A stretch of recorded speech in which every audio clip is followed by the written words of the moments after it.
So what steps are you taking when tornado is about to hit? All of them? Okay. Bolts of lightning coming out of the base of the coolest things I've ever seen. Party in the air. Yeah, it was disco. Like high school, and I often feel like I'm getting my like ass kicked trying to learn to be a pilot. You might be Top Gun for us. Yeah. With the right airplane, I think. Suit. You're not Top Gun without the suit. So, my name's Parker Bruer. I am I'm an amateur storm chaser and also a pilot. Yeah. How did stormers first pull you in? Well, I think I'd say like probably most everybody. It started with the Discovery Channel's Storm Chasers TV show. Watching Reed Timmer and Sean Casey, and just traipsing around the plains and the Midwest and chasing tornadoes. And I was really drawn in by like kind of the power of that. I grew up in Florida around a lot of hurricanes, and so I had kind of experienced that, like the ferocity of Mother Nature, the power of Mother Nature firsthand. And so to see it kind of in a different way, and in a way that with a hurricane we can prepare for it to come, and when it's coming, where it's gonna go. They move really slow. Tornadoes just kind of come out of nowhere, and you don't necessarily know, and we haven't up until even in the last few years even really had that good a warning system for tornadoes. And so it's just always been something that kind of drew me into like that chasing community. The ferocity, the power of it it's something that's always kind of drawn me in. Do you remember the first moment you realized this wasn't just a hobby? Yeah, I think for me, the first kind of experience, I was in college, and I was, I'd drawn into that kind of wanting to chase and not having an opportunity to have done it yet. North Carolina, where I'm from, is not somewhere that's got, a lot of tornadoes. They get tornadoes here and there, but it's not a good chasing area. You've got really crazy tall trees everywhere, and so, it was kind of this attempt at chasing on foot, where there was a tornado warning, and so we went out in the dorm, like just rode the elevator to the top floor of the dorm and went out on like the balcony kind of right there, and as we came out of the elevator, we kind of emerged into like some sort of a tornado. I don't know, it wasn't really a tornado, but it got really windy and rainy all of a sudden, and so and we kind of emerged out of the elevator into this like just tempest of chaos, just like feeling that, like that power, that ferocity was just it was just an addicting feeling. Mm-hmm, yeah. mm-hmm. Can you tell us a little about your journey into aviation and what drew you to flying? I think I couldn't really point to an exact moment that that really like kicked off the journey necessarily. I think, I remember being in an airplane at like 9 or 10 years old and kind of being really curious about what that would feel like to like be in the cockpit and what that point of view looked like, kind of more so. And I think that that kind of curiosity pushed me into finding more out about aviation in general. When I was in high school, I kind of thought about pursuing aviation as a career, and so I did a discovery flight with a flight school in North Carolina, and actually getting to feel like that feeling of soaring through the air, of like interacting with the atmosphere, with the air, in a way that like you don't feel really with commercial aviation in those big planes, because they're not affected by the movements of the air quite as much, but you do feel that stuff a lot more in a little plane. And yeah, just that feeling of soaring and flying was something that I like wanted to feel over and over again.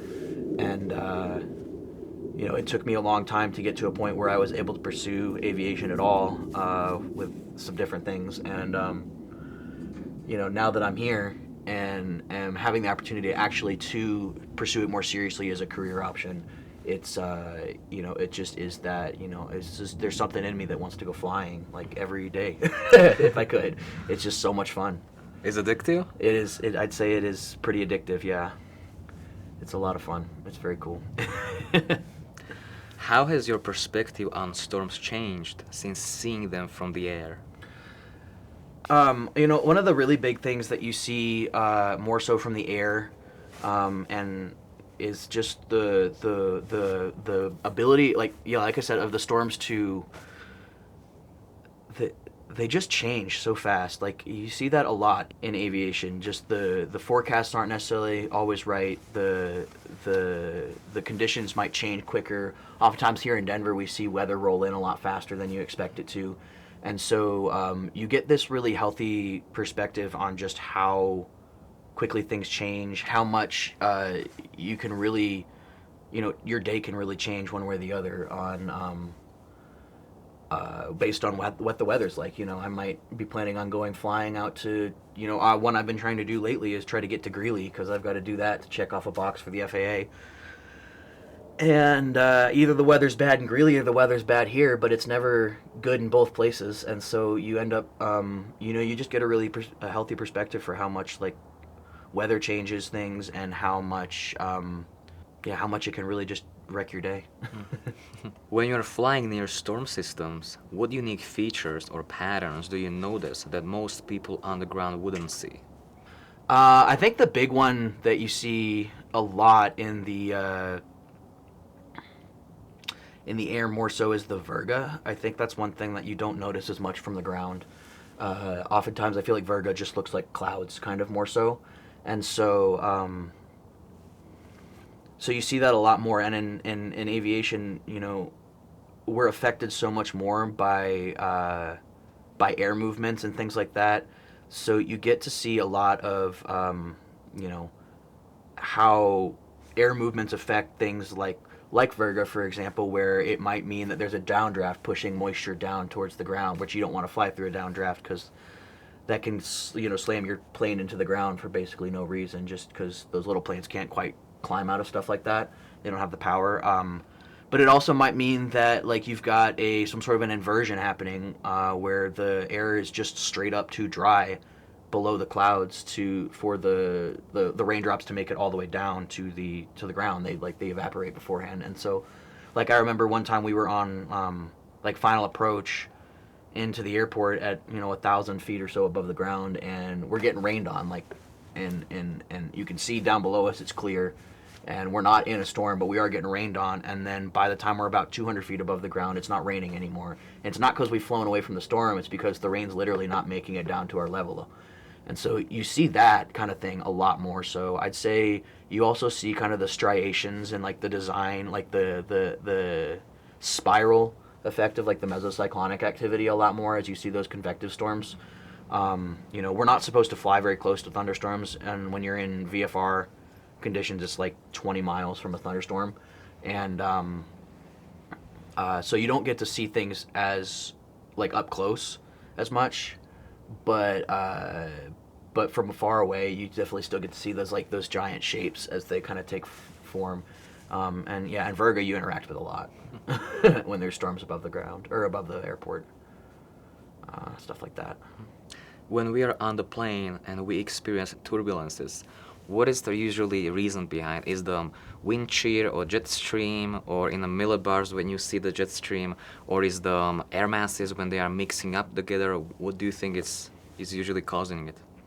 I think it's a kind of a all of the above situation, really, because, you know, you're gonna see with especially with those big airplanes, you're experiencing stuff that's a lot more like strong. You're often experiencing wind shear or in unstable air that's moving up and down. Like we talk about oftentimes lapse rates in aviation, standard versus unstandard lapse rates, and how that affects, like, the volatility of the atmosphere and, like, the turbulence. And so you might have, you know, you've got an air parcel like this that's doing, like, this kind of thing a little bit, and then you've got another air parcel that's doing, like, that. And so when you move from one air parcel to the other one, you feel that kind of movement a lot more. Same thing, like, if you have wind shear, you've got something moving this way and something moving that way, or something moving, like opposite ways, and something when you move between those overlap. Right, exactly. When you move between those air parcels, you feel the difference in the movement of the air, and because you're in a craft that is moving in 3 dimensions, you've on the ground, you're on the ground, you're not going down no matter what. There's nowhere for you to go, and so you only really move kind of in 2 dimensions on the ground. But in an airplane, you are moving in 3 dimensions, and you're controlling not only like your forward and backward movement, but your side to side, and then also like up and down. And so storms affect that up and down movement, and also the side to side movement a lot. And so, when you've got 2 air pockets that are moving differently, that wind, even like a light wind, like a 5-knot wind in a little airplane, will like drastically affect the movement of the airplane. It's like pretty noticeable. And so with those big planes, we're talking 20, 25 knots before you really start to see like really intense movement from that wind. But air movement in general just affects airplanes. From the air, you're definitely going to have a better ability to measure some of that stuff. Like, for example, like our little airplanes that I fly now are, they only go to 12,500 feet. And so you're not going to do very much observation of like an anvil top or an overshooting top or anything like that from a little plane. You're just not, with your tops are at like 40, 50, 60,000 feet sometimes. But I think that, at commercial aviation levels, and even when we start talking about like hurricane hunters and stuff like that, hurricane hunters are designed to fly into like, insane hurricanes with really super like enforced airplanes and crazy training. But I know that there have been times just in commercial, like on a commercial airplane, where I've looked out across the horizon or whatever and seen a giant thunderstorm in the distance, and you definitely can recognize some of those like overshooting, bubbling tops, and see the anvils stretch out. And it's pretty cool just from like a layman's perspective, an amateur perspective, just to see that kind of thing, because what's happening, the mechanics of what's creating that kind of thing. And then also I think that you get to see that kind of stuff a little bit from the bottom. When you're in those little planes, you're really you're observing bases and shelf clouds and kind of like the bottom third of the storm more so. But you get to see kind of all perspectives, and you're looking at it on a more equal footing than when you're like looking up from the ground at it. You see things a little differently. So you might actually have a satellite perspective. You definitely have a little bit of a bird's eye view, for sure, depending on what you're looking at or where you're looking. But yeah, it's definitely a different perspective, for sure. You might have a company like flying with the eagles as well. Flying with something. We don't fly with birds. We try to avoid flying with birds as much as possible. They end up causing problems, birds. But yeah, we definitely almost always soaring with something. How does your experience as a pilot shape the way you think about storm dynamics and safety during a storm chasing? I'd say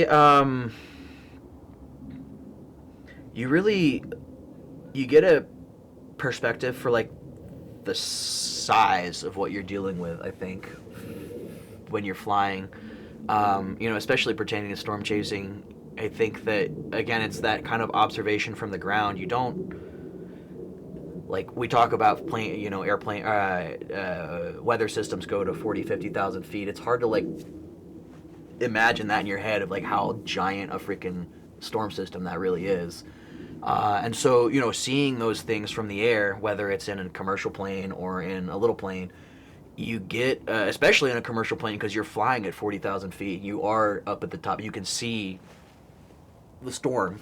You're like, oh my gosh, that's freaking giant. But even in the little planes, you're more affected by the storms. You are,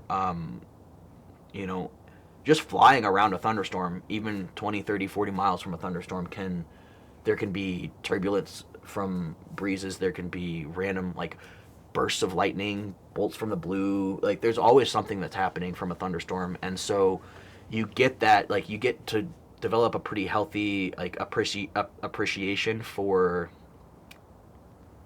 like the power that thunderstorms have and the power that weather has, and and then being on the ground and actually storm chasing, I think it gives you more of a perspective of like, there's nothing that I can do to stop this thing wherever it wants to go. Like, I have to get out of the way. I need to be safe. I have to make the right decisions to, like, because I might be chasing this little, like, danger noodle of a thing that just is, like, spinning out there, but it's backed up by a 50,000 foot tall column of spinning air that, like, there's nothing I can do against any of that stuff. So it just, you have to, it gives you a healthy perspective of, like, how small you are in that system, and like what your place is in all this is just like, I'm just another piece of debris that can get picked up and thrown places, and so you get a healthy perspective or a healthy appreciation for, like, safety is important. And I would also say a different piece of it that aviation has really pushed for me too is like kind of the permanence of a choice. We talk about in aviation oftentimes, like, you can always decide to go up, but once you're up, you can't decide not to go down. You got to go back down. You're going to run out of fuel. Something's going to happen. You got to get the plane back down on the ground. And so, in general, I think taking that and applying it to, like, I mean, life in general, but to storm chasing is like, you can always choose not to chase a tornado. But once you're in that situation, you got to deal with whatever happens. And so, making the decision like, hey, I really want to see a tornado today, but, like, I also don't want to get thrown 500 yards in a car. Maybe we make the decision that equals we don't get thrown 500 yards in a car, because once we're in the situation where you're being thrown 500 yards in a car, you can't really make a different decision. And so I think that, like, just in general, aviation really pushes you to think about all of the risks and how to mitigate them. So from our storm chasing perspective, you might be Top Gun for us. Yeah. Literally up there. Right, exactly, yeah, exactly. It's for sure. Definitely could, with the right airplane, I think. And suit. Yeah, and a suit. I mean, you got to have the suit. The suit's the most important part. For sure. You're not Top Gun without the suit. Can you share a memorable experience of flying near a storm? Yeah, actually, I've got a couple different ones for you from different perspectives. So the first one is more about, it was in the little plane. We took off, went off, and went up north to. We have this little practice area where we go to, like, kind of do maneuvers out where we're not flying over people's houses and stuff. We were flying out that way, and it was kind of one of those situations where it was like, well, there's storms around, like, the weather's not the best, but it's not bad. We can go flying. Let's go flying. You may as well. And we were, on our way out to the practice area, and we're at the same time kind of observing this storm, like, moving kind of, we're flying north, almost due north, and we're watching the storm kind of come southeast into us, kind of over the Fort Collins area. And, we're kind of keeping an eye on it, and, the bases are kind of at 9,000, so they're just below where we were at. I think I was at 7.5, and then, like, we did some maneuvers and whatever, and then we're like, it's been 10 minutes, we should probably just, like, turn the plane around and look and see what's going on. And in those 10 minutes, the plane, or the storm had moved. Not only had it moved, like, quite a bit closer, but the cloud bases had dropped, like, almost to the ground. And so all of a sudden it was like, oh, we're about to be in a situation where, like, if we don't get home, we can't land the plane anymore. And so we had to turn around and make that decision there. But what was really, what really stuck with me about that experience was, like, not only was I able to, like, watch the storm kind of drop down as, like, the humidity levels dropped, and it's like your dew point dropped, and it's like all of a sudden the storm is literally, like, coming down to the ground and just, like, pulling moisture up out of the surface. The surface, thank you, which is impossible in Colorado because it's so dry here. But it was summertime and it just rained, whatever, and so there was moisture to pull up, and not only that, but then you could also see, like, at another part of the storm, the, like, downdrafts being pushed out because it's kicking dust up, and we're, like, high enough up to be kind of out of all of that, but low enough to, like, be able to see the dust getting kicked up under the storm as it downdrafts, and we see, like, the shelf cloud starting to roll, or, like, roll cloud is starting to, like, kind of, form. And so we're watching all this from, like, and it's happening just 1,000 feet below us, and also 20 miles away. So we're not that close, but it's just when things are happening at that grand a scale, you get to see a lot even from far away. And the other, I'd say, memorable experience was was a commercial flight flying from Dallas back to Denver, and it was just one of those situations where we had to like pick our way through storms. But one thing that was pretty cool about that experience was it was in the middle of the night, and so you would just, it's dark out there, and then all of a sudden, like this giant flash of lightning, and it's like, wow, there's a huge storm just sitting right there. And then at the same time, you see this happening in these clouds here, and then you look down towards the base of the cloud, and you can see bolts of lightning coming out of the base of this cloud and hitting the ground from 40,000 feet up. And it was just like, it was one of the coolest things I've ever seen. It was awesome. Party in the air. Yeah, dude, it was like it was disco. It was a disco in the air for sure. It was awesome. It was really cool. If you could design the ultimate storm observation flight, what would that look like and why? I think there are kind of different approaches to that. Like we've talked about, you don't want to fly close to storms necessarily, and they've got legal requirements for that kind of thing. But I think that if you were wanting to design like that kind of thing, you would need like a pretty strong, well reinforced airframe, and you would also need a pretty strong engine. Because the biggest thing that you're dealing with is down and updrafts, and oftentimes those downdrafts can move at speeds where like even some jets aren't able to climb out of them, especially like microbursts and stuff like that. And so you would want to have a pretty powerful light jet that is also super reinforced, I think, to start doing those kind of like real close thunderstorm observations. Or with drones, I think, is the other like big piece of where aviation can help in those like close proximity observations. I think we've seen like Reed Timmer does this now with his airplane that he like launches drone probes into and stuff like that, and the different ways of getting probes. But I think that's really where like aviation can come into like a useful piece, is figuring out ways to get instruments into the higher levels of the storms and not necessarily flying the airplanes through them yourself. But I do think there's a huge opportunity within aviation to like kind of harness that power to learn more about how these storms form and Collect some data. collect more data and figure out ways to warn people more and more in advance.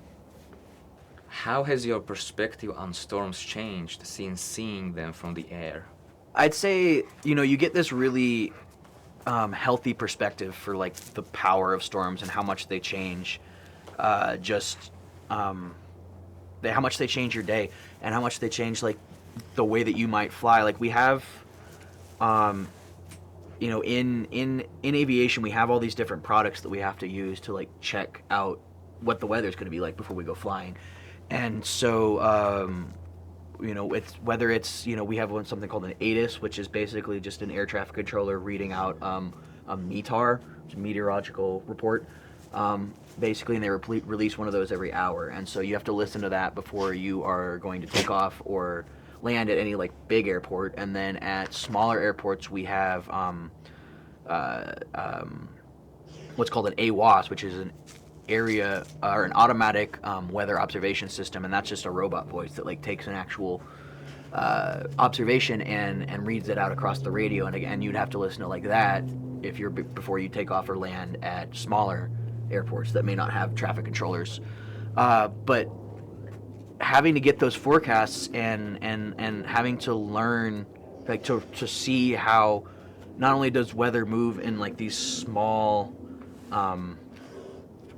like systems, but then you've got these massive giant systems that you're working within as well. And you might even literally, like we talk about wanting to navigate on certain sides of low pressure systems versus high pressure systems because of the way that the wind moves and how that might affect your fuel burn, because if you have a tailwind, you move faster, so you want to fly with a tailwind as much as possible. So with the way that air moves around a low pressure system, you want to be on the side of the low pressure system where the air is moving like where you've got a tailwind. But weather affects things with aviation so much, and to see how to have that like not only, you see that in textbooks or on your observations or your surface analysis charts or whatever, but to like see that and then go outside and go and look up in the cloud in the air and like in the sky and go, this is why these clouds are here, is because this pressure system is right here with this like moisture, and you can see all that stuff both on paper and then like out in front of you at the same time, and you really get this perspective of how things move and how things interact with each other like globally across the world. Are you also using meso-analysis or mesoscale discussion as we see on SPC Outlook, or is it mostly for meteorologists or storm chasers? So different,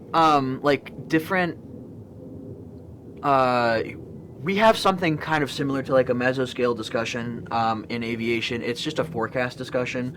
Like I mentioned METARs, those meteorological reports. We've also got something called a TAF, which is a terminal area forecast, and that's a 24 to 30 hour like forecast basically. And oftentimes when you've got a TAF like put out, there will be a 3 or 4 paragraph discussion by whatever meteorologist prepared the report that kind of dives into like more of the details of like how air masses are moving and why like the downslipping winds coming off of this are going to push this stuff out, and like what is actually happening that creates the conditions that we're having. And then you've also got those, another like weather product that we're supposed to use as pilots. You're legally required to have what's called a standard weather briefing before you take off, where you and you can get that from a couple different places, but one of the places you can get it from is there's a phone hotline where you end up calling a flight service station and talking to an actual aviation meteorologist and discussing the forecast, and like you really can sit down and like nitpick and ask questions about what forecast is going to happen, how things might develop. You're going to go this way over there, but you could go to the north instead and the weather might be better there, and like what are the observations, like the meteorological observations, what are they telling us? And you can have that discussion with a professional who really knows how to interpret the models in a way that like someone who might be an amateur forecaster, who might be an amateur storm chaser, like I'm not going to have the same in-depth understanding of some of those models that someone who works with them every day would. And so you've got a lot of different options for how to use weather in aviation, and because of that, it really gives you a very complete like picture of like what's going on in the atmosphere above you and how all that interacts with global wind currents. And we talk about like the Coriolis effect of that creates these giant convective cycles that basically split like each hemisphere into 3 parts, and those 3 parts determine like why is the southeastern part of the United States so hot and humid, is because they're in the same cycle as like the Caribbean, so the air is moving over the ocean, coming back up into the atmosphere and then falling down in North Carolina basically, and like happens all over the world. And the same thing, you get like the same thing with Arctic masses. Why is Canada so freaking cold? It's because it's using the same air circulation that's coming from like the poles. And so you see these kinds of motions happening, and you get to really see on a really global perspective how the systems work and how like that giant system would affect your like local weather. What advice would you give to someone who's interested in combining storm observation with aviation? I would say be prepared to study more so than anything. I think that like I've said before, aviation in general is it's not dangerous because of the systems that they've got in place to study different crashes and whatever. And anytime there's a crash, there's like a giant investigation into what happened, and people figure out why, and then they make oftentimes laws. Like we have this saying that FAA regulations are written in blood. There is a actual like human death that comes behind every aviation regulation. And so you get like aviation is a dangerous thing to do, and just in the fact that like you're in the air and you're at the mercy of the elements, and you are not and also falling hurts a lot. And so when you're trying to kind of beat gravity, there's just people don't always come back, and it's a risk you take every time you go up. But I think that and or what I'm saying is then that you're inherently taking on a risky activity, and then you're making it way more risky by operating an aircraft within proximity of a storm. And so knowing in depth the specs of your airplane and how much horsepower your engine can put out, and the lift factors,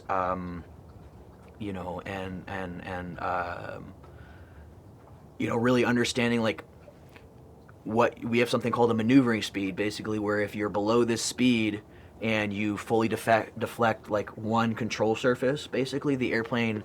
So say you're in turbulence and you hit some situation where you got to pull back on your yoke, and you got to point the plane up again. Your plane is designed to stall before it breaks, which is really good because you don't want your plane breaking, of course. And so you want the plane basically is designed to fall out of the air before it breaks. And as long as you're below this certain speed, but knowing what your maneuvering speed is for your specific weight, and then maybe with storm chasing, you may want to know your maneuvering speed at your takeoff weight, and then after you've burned fuel halfway through the trip, and then maybe also right before you land, because those things are going to be different based on how heavy you are. But just knowing your airplane really well, knowing how it will react, knowing how different weather phenomena affect any airframe, but also just your airframe, or just anything like that. Just you just need to be prepared. Aviation is such a mixing of disciplines of you need to kind of be a little bit of a jack of all trades in a lot of different ways to be a successful pilot and pull information from so many different buckets in the span of a minute that if you are not so well versed in the information that you need, you can get into situations where just straight up you can't move fast enough to keep ahead of the flight, and you get yourself in trouble. And so anytime you're taking on additional risks outside of just taking off and flying, you want to make sure that you understand not only those risks, but how to mitigate them, the different specs, the different all of the information. I think more so than anything, just I was a good student in college and throughout high school, and I often feel like I'm getting my ass kicked trying to learn to be a pilot, because there's just so much going on. There's so much information from so many different places, and if you're gonna take on extra risk, I think be prepared to take on extra work to study and make sure that you get to come home alive. So what steps are you taking when tornado is about to hit? All of them? Okay. Parker, thanks for coming. Thank you for explaining us your unique perspective as a pilot. Absolutely. Yeah, thanks for having me. Yeah, this has been a lot of fun. It's a discussion I don't get to have very often. Combining those two passions. So it's been good. It's been a good one.